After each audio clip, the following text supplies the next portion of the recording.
What's going on, everybody? We made it. Another GrowthCon weekend, or kind of weekend in the books. Another year. It was tons of fun. This was my third 10X Growth Conference, obviously by the Grant Cardone. Whatever you think about him, I think his ability to bring out people that are truly amazing, truly have achieved unbelievable things. And I think this one was kind of no different. The lineup, I don't want to put this in a negative connotation, because it's not. But it was very good. It wasn't the star-studded lineups that it has been in the past, but it was people that have achieved unbelievable things. And so that's why I think this might have differed from some of the ones in the past of, these, Stephen A. Smiths, the Tom Brady's. While they did have that, it was definitely more business heavy, which I think is super beneficial for obviously someone who's looking to run a business, or people that are in the business space and looking to achieve bigger, better, more things. It was there were, tons of people. I'm gonna kind of what I'm gonna do is talk a little bit about each of them, what I kind of learned from each of them, and kind of share my experience overall at the end and what I thought. Is it worth coming? Is it worth getting involved? Cult versus culture. I think there's kind of a ton of different debates. Obviously, being in the headlines as much as he is for your reasons, good or bad. I'll kind of share that at the end. But I'm just gonna I got notes, and I'm excited actually to watch it back and learn even more, because I'm sure there's a bunch of stuff that I saw, or that I heard, missed, and I'm looking forward to kind of going back and rewatching some of it and learning more. Ivan Kaufman, real estate mogul, talked a little bit about his experience in real estate, where he thinks Grant Cardone's portfolio is going public, the ability to privately or publicly raise funds, multifamily as an asset, scale, how to manage, how to negotiate, which all I thought was super valuable. Again, like one of the greats in the real estate space, exited companies, going public, like I said, going public, staying private, PE. Super interesting guy to listen to. I'm not huge into the multifamily space, not huge into the real estate space, but I think as a diversified asset, as a way to place to store cash, I think why not financial advice, but definitely worth taking a look at. Could be right for the right person. I'm kind of working on a rental property in Denver right now, so it's been an interesting process. 1 door versus 300 doors is obviously a different level to this shit, but overall, super interesting guy. Brandon Dawson, one of Grant Cardone's partners, super interesting guy. He speaks with a lot of passion, a lot of emotion, which is something that I can relate to. I think he's very smart. His ability to, revolutionize, change businesses, and build business, I think is invaluable. His wife, Natalie Dawson, I'm actually in the middle of reading her book, Get to Work, and then she also has another book called Teamwork. I was actually sitting at the bar last night with a gentleman. Didn't know him, just kind of sat there and we started talking. He read both these books, two of the most valuable books that he's ever read. So I would definitely take a look. Natalie Dawson, Get to Work, and Teamwork. So I'm in the middle of reading those as well. But Brandon Dawson, as Grant Cardone's business partner, was obviously more of a sales pitchy-ish presentation, as it should have been. It's his conference. He can kind of do what he wants, but definitely talked about the ability of sales, scaling, content, marketing opportunities, and for me, it's just kind of not treating this as a hobby. This has never been a hobby for me. It has always been a job, but the ability to maybe change the ways that I do things, treat myself as a client, treat my personal brand as a client, and see, what's the availability there, what's actually possible, and then also tons of practice on, client relation myself, but just creating content and kind of moving through. What the process looks like, kind of build the process That was one of my goals this year, is to work on not solving things, but work on creating a process that solves them. And that's kind of the mindset I've taken this year, is working on process as opposed to just solutions. Next, very controversial. Well, can be controversial. No, I'm going to say he is very controversial. Charlie Kirk, Turning Point USA. You probably have seen him on social media going to college campuses arguing or debating, I guess I should say, not arguing, debating with students on values and what he thinks, and his root is based in Christianity and the Republican Party, is where his ethics and political alliance lies.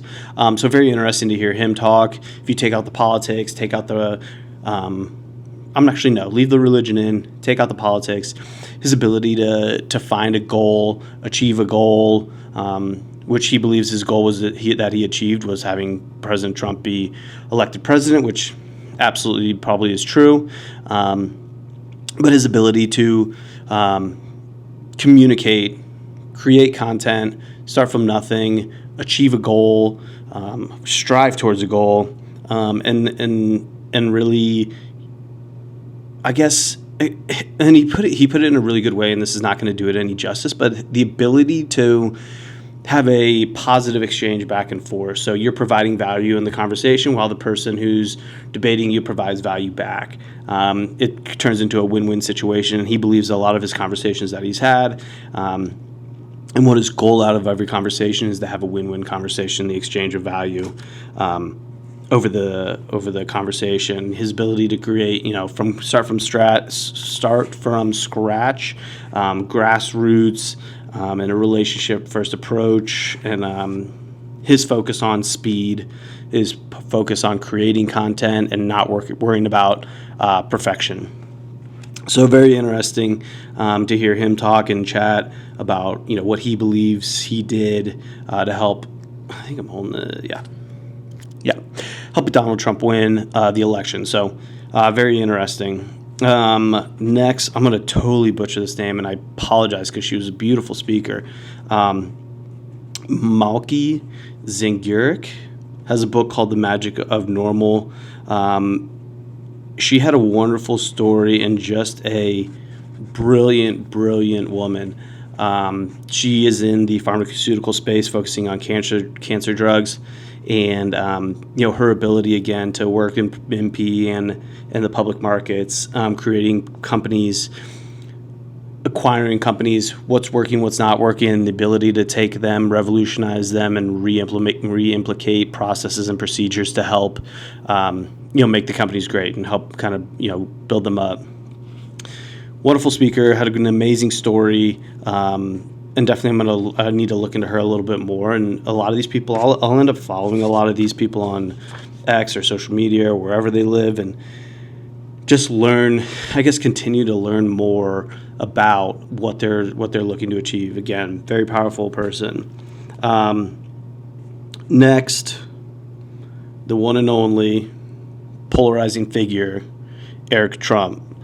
Very interesting to hear him talk about Donald Trump from the perspective of a family member, someone who doesn't care about the politics, doesn't care about, the vision of how, Donald Trump is viewed, and from the perspective of a family member. So him talking about Donald was super powerful and very interesting to hear.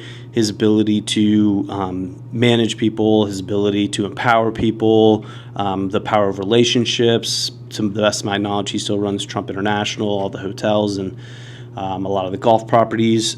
So just talking through his ability, where he started, how he started, the power of nepotism, was very interesting to hear his kind of approach on it and how he viewed what he thought took place. So again, very interesting individual, very interesting perspective about the way he spoke and talked about Donald Trump, and would definitely worth listening to if you can find the recording of him on this at the speech. Robert Herjavec, we all know him, the Shark Tank guru. Very interesting guy, lighthearted, fun. His ability to evaluate businesses, his ability to manage taking weaknesses and turn them into powers, and kind of his ability to identify success in everything he does, and identify success in other people. Another name I'm going to have a terrible time with, Alina Habba, Trump's lawyer, I guess you could mix it up as, but very powerful, knows who she is, her ability to speak to a room, her ability to captivate a room, her ability to talk was absolutely amazing. She talked about marketing. She talked about if you don't want your story being on center stage, I'm not the person for you. Her confidence and her abilities. Again, just very powerful person, very powerful woman, and absolutely crushed it. Like she was actually really good to hear. Bob Duggan, another business mogul, and very focused on mindset, very well spoken, had tons of ideas, had tons of ways to evaluate ideas. He takes everything down and breaks it down to like the very simplicity of what a word means to explain it to a group of individuals. So he was absolutely amazing. Drive, courage, devotion to goals, no boundaries, start with the idea, envision the idea, envision the throughput of the idea.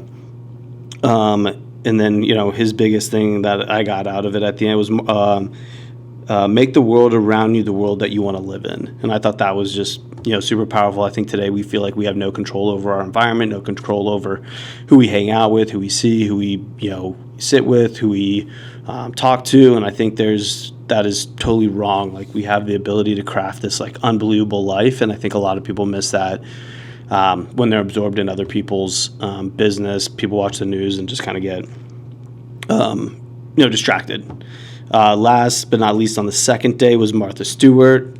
Absolutely an amazing speaker, very authentic on what is going on around her. Her ability to, again, like craft the perfect environment, her ability to market, own the home, and she was both very funny, very punctual. And like just a very interesting, fun in person to listen to. I'm excited to listen to that one again because she was very lighthearted on some of her things, and I think there was more importance in what she didn't say, and how she acted as opposed to what she did say. So, she was 100% marketing first, so I'm interested in kind of going back and looking through that one again. Jimmy John was a super amazing individual, very funny, cordial, very easy to listen to, relate to, even though he's a zillionaire. And I guess relate to not in like what he does and how he does it, but like just him and being able to conversate and talk with like the average person, I thought was very, very interesting to hear. Most business people believe in taking on debt, taking on, debt to grow. He said, I grew Jimmy John's with no debt. He just said, he just fucking grinded was the way he put it. He's like 10 year. He always thought about his goals, or always talked about his goals in 10-year segments, which I thought was really interesting. But his ability to kind of grow from nothing, start over, and focus on the small things. Big things will take care of themselves. Willingness to be unforgettable and uncomfortable for long periods of time. And there was one moment where he kind of got emotional and was like, he's like, I missed my family. Like I missed a lot of parts of their life to achieve what I've achieved, but I wouldn't change anything. And that's just, the different, people call it different things, different chapters, different seasons of your life. You have to commit and you have to focus on different things. And that's what, he talked about, and that's what he focused on to help create and help build this $1 billion business that he's exited. Hamm, probably one name that you've never heard of, but maybe one of the richest people in America. Oil tycoon, I think it was Oklahoma. Again, just like his stories, while he thinks they're just like normal stories, his ability to tell these stories that are that are, from, growth of management, getting lucky, his ability. So it was funny. You had Jimmy John's not taking on any debt, wanted to create a business from cash. And then you have Harold, who was the complete opposite. He took on, I think he said $4 billion in debt, to help create a business and empire. So just kind of two totally different perspectives on just one, that debt component. So it was very interesting to hear kind of both people's take on what, debt load, what you're comfortable with, persistence, faith, the ability to hold debt, all very interesting. Next, you had Mike Rowe. If you don't know who Mike Rowe is, get on Google right now. Dirty Jobs, legend. Very interesting individual. Talked a lot about his story through the power of doing, the power of never giving up, how to find solutions in places where solutions shouldn't be found. So it was very interesting to hear him kind of talk through his journey and how he kind of talked his way through, or I guess literally talked his way through his success.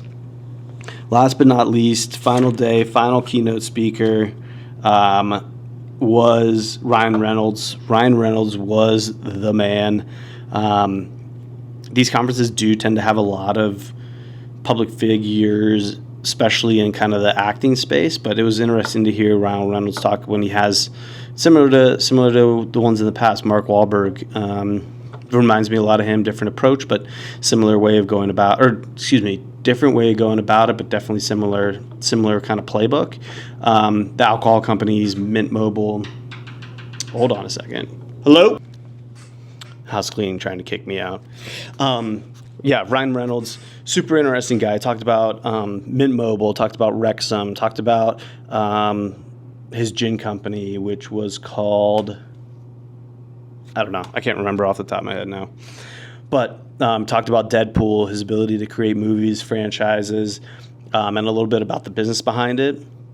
Very interesting individual. Again, he's mixed a little bit of comedy, mixed a little bit of storytelling. Obviously, brilliant storyteller.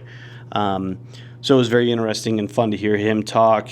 But yeah, it talked about creativity. So we don't really have any time to be bored anymore. We consume ourselves with social media, TV, just content in general, and the ability to be bored and be creative and find creativity in that boredom was, very important for how he operated. Doing is the most important, to provide joy and hope to people through his films, through his businesses, through, Wrexham. He talked a lot about Wrexham and how that acquisition came to be about and what he did there, and what the belief in not the soccer club, but the people and the story of the town, and how that created, and how that revolved around the soccer club. So very interesting there. Everybody has a story. Everybody has a story that can be shared and can be related to, which I thought was very powerful. And then move at the speed of culture. If you have the ability to, stay up, especially as bigger brands are so slow in moving when it comes to marketing, but the landscape is designed to move so quickly. Just the ability to attach onto culture and the ability to move fast, he said was definitely key in his ability to be successful in a lot of his campaigns.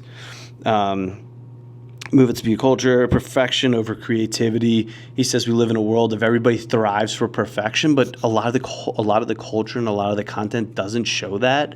It actually shows like the complete opposite, that people like social media, for example, everybody thinks that perfect is like the best, but there's so many grainy videos that are good. There's so many memes that are good, and that get turned into these unbelievable stories. So I think, the power of just creating first. You first have to be seen to then be heard, and perfection is not the way to lead that.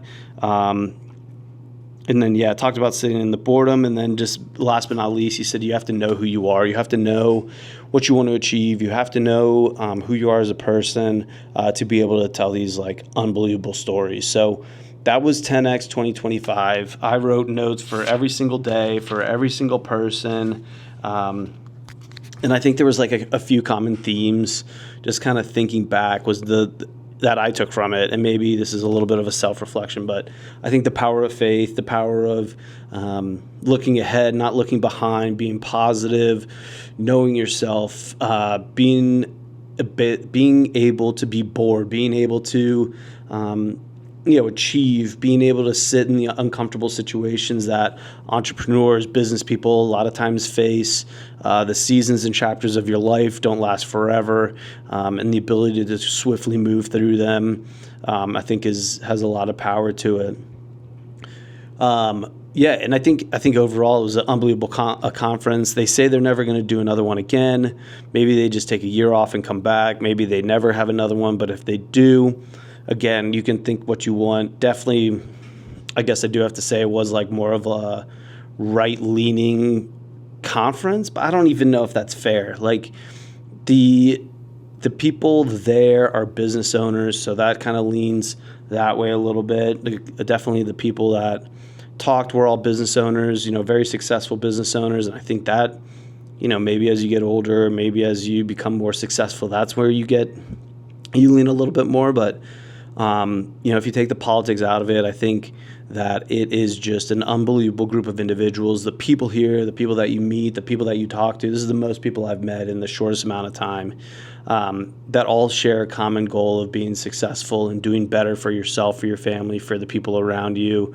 And I think that's the contagious part of the conference. I think it's the people, it's the speakers. You kind of like see yourself in each of these speakers and where they were in their journey, and what can be achieved in yours. And so I think that, it's an amazing thing. There's not many places that you get to go and not many people that you get to involve yourself around that all share in the same goal of being great. And that's the hard part. You leave these things and you have to go back to, quote unquote normal life and, try and recreate some of these scenarios, try and recreate some of these situations. You try and connect with some of these people.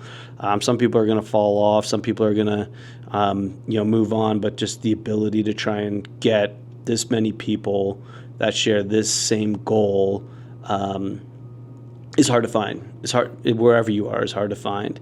So I think that's the power of these conferences. I think that's it. I really appreciate everybody listening. Make sure to like, comment, and subscribe. Leave a comment below. Let me know what you think. Were you at the conference this year? Would love to hear about your experience. What was your favorite part? What did you enjoy most? Who was your favorite speaker? Leave a comment below. Hope everybody has a wonderful day. Andrew, 5614 Marketing. Have a good one.